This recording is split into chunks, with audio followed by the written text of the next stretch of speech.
I am a business strategist for introverted, mission-driven coaches, consultants, and other experts, and I help them break free from underachieving, under-earning, and playing small so they can get their mission out and achieve their vision and change the world.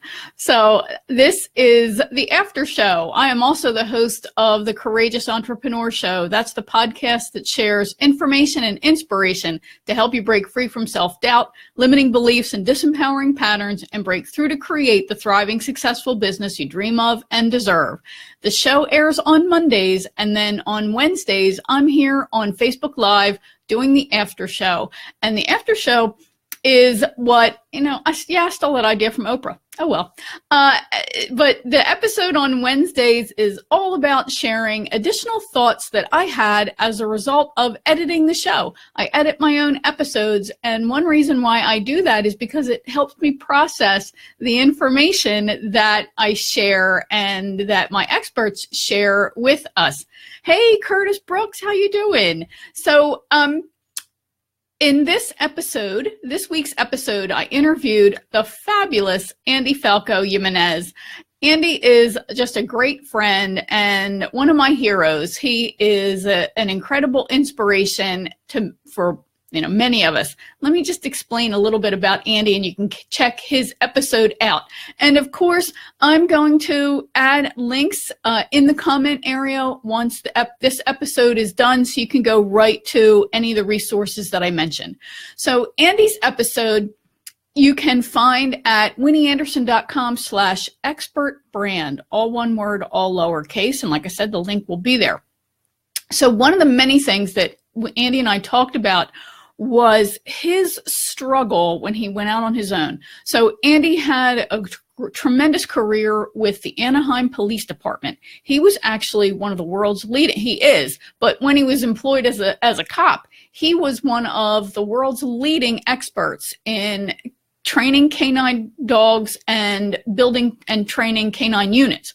So he was forced out of that position after a second head injury. So as you know, I have a head injury too. So Andy and I are, we're brothers and siblings when it comes to traumatic brain injury. So when Andy went out on his own, his chief said, we'll just do that dog stuff that you do. And Andy thought about it. Okay, yeah, I'm going to do it. This is exactly what I do. It's what I know. People are already paying me for it. I'm going to do it. But he struggled with, and he talked about how he struggled with owning his expertise. And we touched on it a little bit in the conversation we had. There were so many other things to talk about because that episode was so fantastic. And Andy was so open and honest with his struggles that, I didn't give it as much time as I probably would have liked to. So as I was editing that episode, that phrase, owning my expertise, really came back to me and was rolling around in my head, and it's been there ever since. So I wanted to talk about that specific thing because Andy talked about how owning his expertise really helped him move forward to create a truly thriving, financially abundant business, and has now led him to go on and expand his little empire into some additional lines of revenue. And he now works with other people to build their expertise as well, to build and communicate their expert brand, I should say. So that's really was the focus of that episode. And you know what? My lips are so dry. Sorry, I got to do the old chapstick thing. So 1 second here. All right. So, hey, Cindy Arledge, Ronnie Horan, big smooch to you. And Curtis, thanks for asking about my computer. Believe it or not, I had some additional problems with it, but hopefully they are all fixed, thankfully, under warranty. So just was online with Dell yesterday, and hopefully they have taken care of that. So let's dive into this issue of owning your expertise. You've got one. You've probably got more than one. My hands are super dry too. So you've probably got more than one. And a problem that we tend to have, especially if you are introverted, and sorry guys out there, but especially if you are a woman, you might have a problem with truly claiming and owning your expertise. So that's a really big concept, owning your expertise. And I started to really think about, well, what does that mean exactly? And I even asked, I posted on Facebook, so you want to go back to my my personal page and check that out and share your thoughts. Cindy shared her thoughts in a group where I asked the same question. What does it mean to own your expertise, and what does owning your expertise mean? One of the points that Cindy made, which was so excellent, was that she stays focused on her mission and communicating her big message, really no matter what. And I think that is a big part of it. It's believing so strongly that your mission is right, that your message is a good one, and not allowing perfectionistic tendencies to get in your way. For those of us who are corporate escapees like me, we have been conditioned for decades with a fear of making a mistake, right? For many of us, perfection was the expected minimum performance level. If you worked in payroll, for example, 90% is not good enough. Okay, you got 90% of the checks right. No, it has to be 100%, right? So same thing in the work that I did. It has to be 100%. That's the minimum standard. So that perfectionism, that excellence, can then lead us to being a little fearful about, well, what if I'm not 100%? It's okay. And that's a big mindset to be able to deal with, knowing that it's okay to get your message out and to then perfect it along the way. And I think that this issue of perfectionism versus excellence, we really need to reflect on this quite a bit. And perfectionism, of course, the great Brené Brown, she talks about how perfectionism is a shield, which is so fabulous, such a fabulous metaphor. Perfectionism is a shield to stay hidden.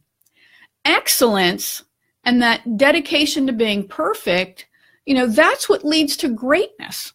Last night, my husband and I were watching a really fascinating documentary about Georges Perrier, who is the legendary chef and owner of Le Bec Fin, which is, was a world-renowned restaurant in Philadelphia, right? Legendary restaurant. He's a legendary chef.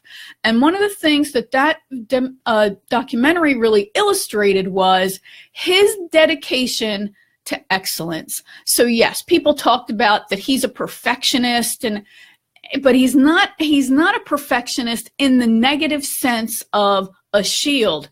If anything, he was a perfectionist in a way that allowed him to really rise to the top of his profession. So I think that's one of the things that we have to ask ourselves. Are we focused on excellence? And we're out there, and you know what? When you're focused on excellence, it means you're going to swing and miss sometimes. That can be scary, right? Because we don't want to make mistakes. We don't want to look like we're dumb. We don't want to, lose out on attracting a client. So it's really that issue of I'm striving to be excellent. We're all striving to be excellent because we want to deliver a fantastic transformation to our clients. That's really what we want. So I think you want to chew on that. I call it a cocktail exercise, right? You want to sit back and reflect on this issue of perfection. Are you allowing perfectionistic tendencies to hold you back? Or is that drive for perfection part of your quest for excellence? And if that's the case, then it means you're going to get up and swing every single day, right? So to me, that's part of owning your expertise, not being afraid to get out there and get your message out. So what does it look like then to own your expertise? Think about that. I'm going to have a sip. Feel free to comment, ask questions, share your thoughts. Okay, iced tea. In case you're wondering, I know that little foam head, that's my supplement. It's not beer or anything like that, I promise. Okay, so again, feel free to share your questions or comments. We are talking about owning your expertise. What does that look like? What does it sound like? What's it feel like? How do you do it? So, okay, what does it look like for you to own your expertise. I think that owning your expertise looks like however confidence looks like. Whatever you think of as confidence and how it looks, that's what owning your expertise is. It's not, again, it's not perfection. You know, it's not that I don't have vocal tics when I speak on one of these Facebook Lives. It's not that, you know, I'm in some fabulous place here. I'm not trying to hide what's going on behind me. I'm just out here and I'm just doing it. And one reason, just to let you know, there is a method to my madness. One reason is because, you know, I don't care that the cat sometimes walks behind me or that there's something on the floor, because I want to give you permission to do video. Right. So I don't get concerned, and which is a great excuse then for not making myself perfect. I want you to feel free that, you know, because we see these gurus and they look oh so polished, and you're thinking, I don't have a fancy house like that. I don't have a fancy this. I don't have a camera crew. I don't either. Right. I got 2 monitors and my camera's on top of one of them. So just get out there and start doing it. Remember, the only person really judging you is you. Or the trolls who you're not paying attention to anyway. So what does it look like? I think owning your expertise looks like just putting your best self forward, right? You know, yeah, I washed my hair. I put on some makeup. I have a nice solid colored shirt on. You know, just look as, you know, as good as you can. But don't let anything stop you, because again, back to Cindy Arledge's point, you got to get your message out no matter what. So if you really are mission driven, then you're going to focus on getting your message out. So back to what does it look like to own your expertise? It looks like you're sharing content. Oh, thank you, Curtis. It's very nice of you. So Curtis says, you do great lives, Winnie. Thanks very much. So it looks like you getting your message out. Right. And we're going to start with a level of our comfort zone. So start writing. If you're more comfortable speaking, start speaking. Do something. Start with just a tip. Right. Because I hear I've had people give me every excuse under the sun, and I'm sorry, but that's what it is. It's an excuse. Right. I can't write. I can't speak. I don't look good on camera. I can't do this. I can't do that. Well, then you're just not going to do anything, right? So yeah, what you're really telling me is you're making excuses, and they're probably to cover up a fear of some sort. So if you're truly mission driven, and if you really feel like your mission is practically a quest, you've got to help make this change in the world, then you're going to get your message out somehow, right? So I just want you to really think about that. Start with a tip. You can write a sentence, right? Don't worry about paragraphs and a whole blog post then. Write a tip, and you can share tips throughout the day, writing 1 or 2 sentences at a time. So think about that. Are you allowing things to get in the way of getting your message out? Okay, so how do you know someone is an expert? This speaks to what does it look like? So we're judging other people and saying, yeah, that person's an expert, and that person's a blowhard.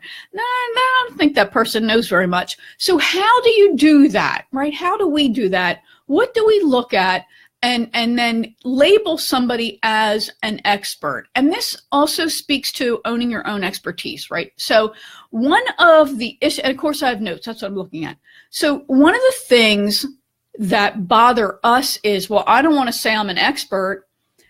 Well, don't, right?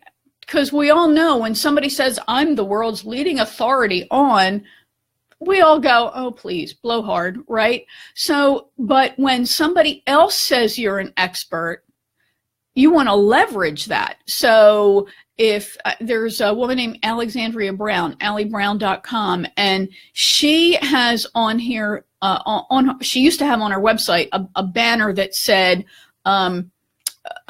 cited by, I think it was Forbes or Wall Street Journal as the leading expert of, Great. Well, now she's not saying, hey, I'm the leading expert, which of course she is.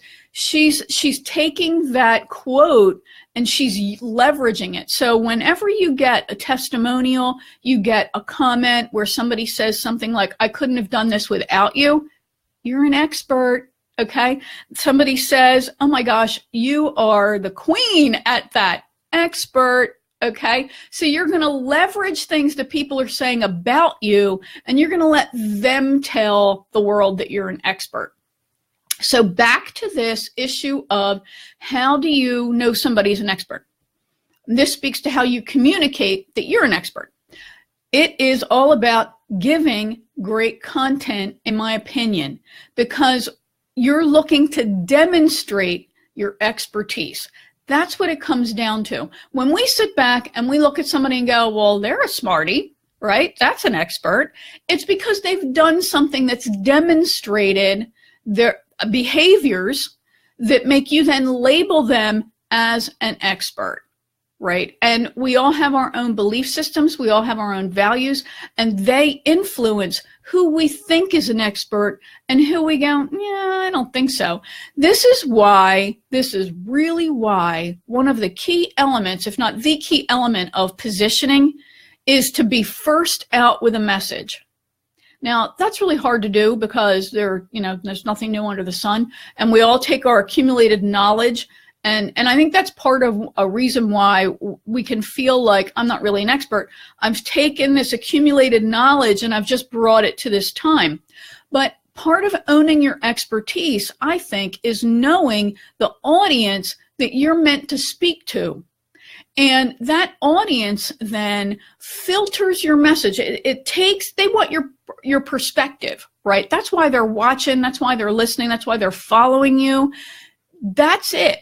So and again, it's an excuse for you then to narrow your focus and talk to one segment of the audience.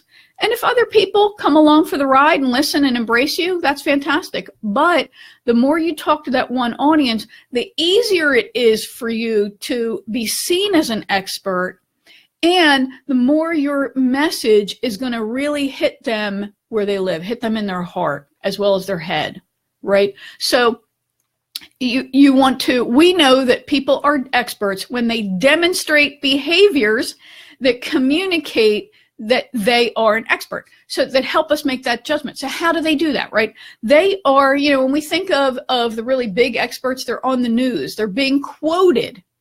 They're being quoted in the media. How do you get quoted? Well, Cindy Arledge, she just posted in a group where I asked a question and I quoted her, right? So that right there, it's not hard to get quoted, but you have to participate in the conversation in order to get quoted. So you want to make sure you're doing that. So if you're just a voyeur right now, and I totally respect that because in many groups, I'm a voyeur, but you want to start dipping your toe into commenting and being part of the conversation. This is part of positioning yourself as an expert. Positioning yourself is all about owning a spot in somebody else's mind. So Curtis says research and experience. Yes, absolutely. So when somebody is speaking, and again, we're judging them, right? Somebody might say, well, I think, people don't care about what you think. They want to know about what you know. So you don't have to say, well, I know that. You can start quoting statistics. Well, when I researched that topic, here's what I discovered. All right, you're a smarty, right? You put in some effort. So you want to make sure that you have that kind of, knowledge that's backing you up. Now, Curtis mentioned experience. So you're not going to walk around with your resume on your head, but what you're going to do is Lisa Sasevich calls this seeding, right? So throughout the conversation or when you're speaking, you might say, well, when I worked with my client on X, you're peppering that conversation you're having, that presentation, with things that are demonstrating your expertise without you saying, and I'm a genius, right? You're just saying, well, when I help somebody achieve this, right, that shows the outcome, the transformation that you were able to help them with. So other ways that we look at people and go, expert, what do experts do? I said they get quoted. They appear on shows. just because you can't get on CNN or Fox News or whatever is your media of choice, you can get on other people's shows, right? I have a podcast. Curtis produces podcasts. We've got lots and lots of people out there who are doing podcasts, that are doing live streaming shows. I was just on a show yesterday. So there are lots of ways for you to be seen, and being in the media, and that includes online media and offline media, is a way for somebody to go, expert.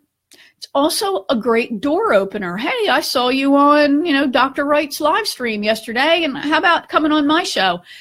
So action begets action. And when you take a step to demonstrate your expertise, other people respond, and they're going to give you another platform in order to expand your expertise messaging, okay? So what else do experts do? Yes, they speak. It's okay if you don't want to speak. I think you should, because it's a great way to reach a lot of people, and I'm all about effective use of your time. Now, somebody might be going, she just said should. Yeah, I did. All right. Well, if you don't like it, well, then just don't say, well, then, okay, I'm not going to speak. That's okay. But personally, my opinion is, if you want to reach a lot of people, then you should speak, because it will help you get your message out to a lot of people, right? I'm speaking. I'm in my house. So there's a lot of different ways to speak. So other ways that we demonstrate our expertise, writing, right? We know that. So a blog, and don't get concerned about, I got to worry about hosting and then I got to do this. No, you don't. You can go to medium.com and start a free blog there. You can go to Blogger and start a free blog there. You can go to WordPress and start a free site. So don't get caught up. Don't put obstacles in front of yourself. The world is full of them already. We don't need you creating more. And Tim Ferriss asks a question. I'm probably going to mangle this. He asks a question of himself that I really love, and I've been encouraging my clients to use. And it's, how can I accomplish this in as simple a way as possible? Doesn't have to be perfect, right? You're moving towards excellence. That means you got to get started and then continue to improve as you go on. So other things that experts do, they write books. And please do not beat yourself. Yes, you can write a book, okay? 100 pages makes a book, right? Which 100 pages is about, I think, 50,000 words, maybe 250 words to a page. Multiply that until you get 50,000, and that's probably about what you've got, okay? So get a book out. Nobody wants these gigantic books anymore. They like to consume it, take action, consume the next book, take action. So those are things that you can do that say expertise, that position you as an expert. So Curtis says expertise doesn't mean we know everything, but we become resourceful in finding information, assimilate it, and ask the right questions. Brilliant. Really, really well said, Curtis. Thanks for sharing that. So that's all a big, big part of this. So you communicate your expertise, and that's how you claim it. Right? Andy talked about owning his expertise. He had to claim it. So when I say what he was doing and didn't think of himself as an expert, you'll be like, what? So he had been on TV. He had, seriously, and he was uncomfortable saying he was an expert. He had been on TV more than once. He was on Animal Planet. Cesar Millan, no matter what you think about Cesar Millan, right? This big dog trainer who used to have a show on Animal Planet or Nat Geo or something. He called Andy to help him with an episode. All right. If the recognized expert is calling you, I think you're an expert. Okay. So you got to own that. So he was on multiple shows, and he worked for really big companies. People were paying him to do what he was doing. He's an expert. Another issue that he wrestled with in terms of owning his expertise was pricing. Pricing is one of these things that gives us all anxiety, right? Because we have a money story. We've got a lot of issues around money in general, and we feel like putting a number on ourselves is like, that's really the ultimate in labeling. And who do I think I am to charge that kind of money? And then I can't help as many people because people can't afford this. Do you hear? That's a big story that you're telling yourself.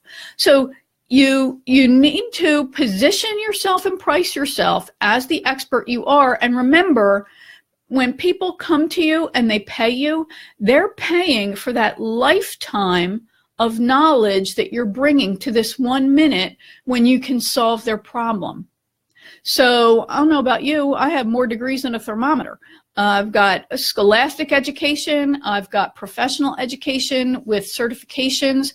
Then I have my decades, literally, I'm embarrassed to admit, but decades of experience in the professions that I've worked in that I then synthesize into the work I do today. My background in teaching, I've taught in the scholastic classroom as well as the corporate classroom, and I have degrees in education. I have worked in human resources and training and organizational development, recruitment. I have worked in marketing as a brand strategist and copywriter. So people are paying for all of that. And the unique way that I blend that together and then present it in the work that I do. So you want to think then about how you are packaging and pricing your offers. One great tip that Andy gave was, as he was wrestling with this, and because he was on the way to the poorhouse, he's got a great business, but unfortunately, he's going to lose his house. And he totally admitted that on the show. So he really had to get a handle on managing the business, but also on pricing. So he raised his price. And what he did was he started to look at, what do other experts charge? And I think that's an interesting question to ask yourself. So he cited attorneys, right? From law, naturally, he's hip to what lawyers charge, right? So lawyers charge a few to several $100s an hour or more, right? So we've got that. What did doctors charge? If you broke it down by the hour, right, there's the office visit. How much do they charge for that? That's like an initial consultation, right? So there are other experts out there that you can use their model. And if you tell yourself, I'm not a doctor, doctors have had X number of years of training. Well, so have you, right? So have you. So I thought that was really interesting. And I think it's one way to start looking at your pricing. So Curtis says, what if you're working in a niche market? How do you handle pricing? That's a fantastic question, Curtis, and pricing speaks to a couple of things. There are these gurus who talk about how, you have to charge what you're worth, right? I'm worth $1 million, in my opinion. So, it's a combination of what do you want to earn? What do you feel comfortable charging? Because you got to ask for the amount, right? So there really is a level of, all right, I'm stretching myself, but I'm going to do it. And then there's also, is the market going to pay that? We know that Walmart sells jewelry, right? They do. They have, the Walmarts I go in, they have big jewelry counters. And then there's Tiffany. There's also Macy's, and then there's the standalone jewelry stores like Zales and Kay Jewelers and Jared and all those places, right? So you got Walmart, you have the standalone specialty stores, you have Macy's, and then you have Tiffany. So where are you on the spectrum within your industry, right? When you're in a niche, Curtis, think about that like a doctor. And Andy and I talked about this too, right? Because he and I, we wanted to go to specialists, and you do too, right? You want to go to a specialist. So the more narrow the specialty of that doctor is, the more they can charge, because the more special they are. Same thing with lawyers, right? There are general practice attorneys, and then there are attorneys who have a unique specialty. You have family law, you have, I know an attorney who specializes in mediation, so which, that's an unusual thing. I know attorneys who specialize in arbitrations, who deal in specifically with labor law and those issues. Those specialties, those niches justify why they charge more. They're basically a unicorn, right? So Curtis, if you're a unicorn, then you got to charge like you're a unicorn, in my opinion. So I'm going to take a sip on that. Steve Donato, big smooch to you. All right, so you want to really think about, what do you feel comfortable about? What background do you have? And then how expert are you? How narrow is your focus? How special, what kind of a unicorn you are? And then own your price. And I'm going to bet you're still undercharging. And I'm going to tell you, your job today is to think about how much more you can add to your price that would make you, that would stretch you, but you'd be okay with it, right? $50. Stick another $50 on top of your hourly rate or your package rate. That's at a minimum. Okay. And don't get me started about this whole hourly thing. We all have to work with some kind of base, right? And there are a certain number of hours, that we want to work in the day. And you got to use something to figure it out. We're all trading time for dollars. I don't care what the gurus tell you. Okay. So we've looked at demonstrating your expertise. We've looked at leveraging testimonials. So whenever somebody says, I couldn't do it without you, you have a client who achieved something great, you want to leverage that because it demonstrates and communicates your expertise. You want to think about your pricing and packaging. A great book is Badass Your Brand by Pia Silva. That will help. Also, Mike Michalowicz's The Pumpkin Plan. That's a great book all about differentiating yourself.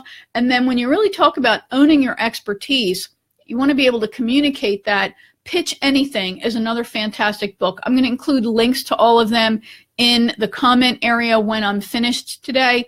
And Pitch Anything, it can be a little bit too, might seem too aggressive for you. Soften the language, but the frameworks, that's what I want you to look at Pitch Anything for, is how does Oren Clough, the author, how does he structure conversations and presentations? That's the key.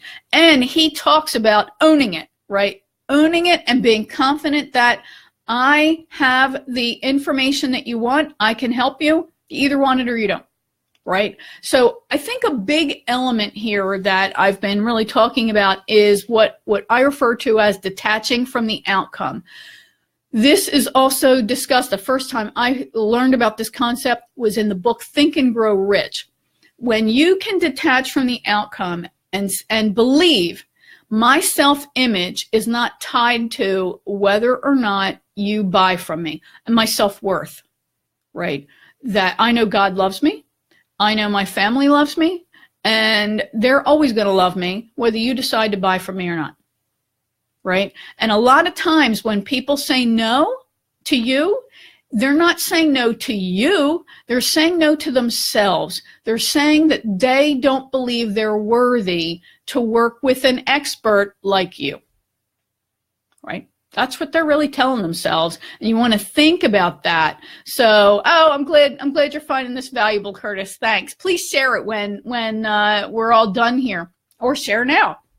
So then the other thing that communicates expert, boundaries, right? This is kind of a little odd one, but I really was thinking a lot about it last night. It's scheduling and boundaries. We are trying to balance being accommodating, being friendly, demonstrating, hey, I want to talk to you about this project, and being a doormat, right? There's when we were in corporate life, we were actually conditioned to be doormats, to be honest with you. I worked in environments where you were expected to drop everything and help the person who was in front of you in that moment. It could be a coworker, it could be somebody from another department, a peer, it could be your boss, and then of course you do have to drop everything. But we get conditioned that my work doesn't matter, and to show you that I'm a team player, I have to drop everything and do what you want and fix your problem, right? Doesn't matter how important I am, because I'm not. So when we take that into our profession and our career, our business, we can then go so far that we don't make people think that we're nice and service oriented. We make people wonder, like, are you really that busy? Right? So there's a level of, you want to protect and protect your time, because of course it is so important, so valuable. So you want to think about that. How easy is it to get a hold of you? And not that you don't want to be, easy to get a hold of. So this is a really fine line that you have to dance. And you have to balance this being accommodating and being easy to get a hold of with how much of an expert, even with a doctor, you got to call, you got to schedule an appointment, right? They're not available right there, not usually. So you really want to think about that. And of course, we teach other people how to deal with us. So you want to think about how are your policies, we'll call them, around scheduling really impacting the perception that you are an expert. And if you're keeping your expertise under a bushel, that old saying from scripture about, don't hide your light under a bushel. All right, so it's even biblical. Get your message out there. You've got to share your message. Start with a way that's comfortable for you, and then begin to challenge yourself by doing one thing every day that's going to scare you, right? Eleanor Roosevelt, the great Eleanor Roosevelt, her quote was, do one thing every day that scares you.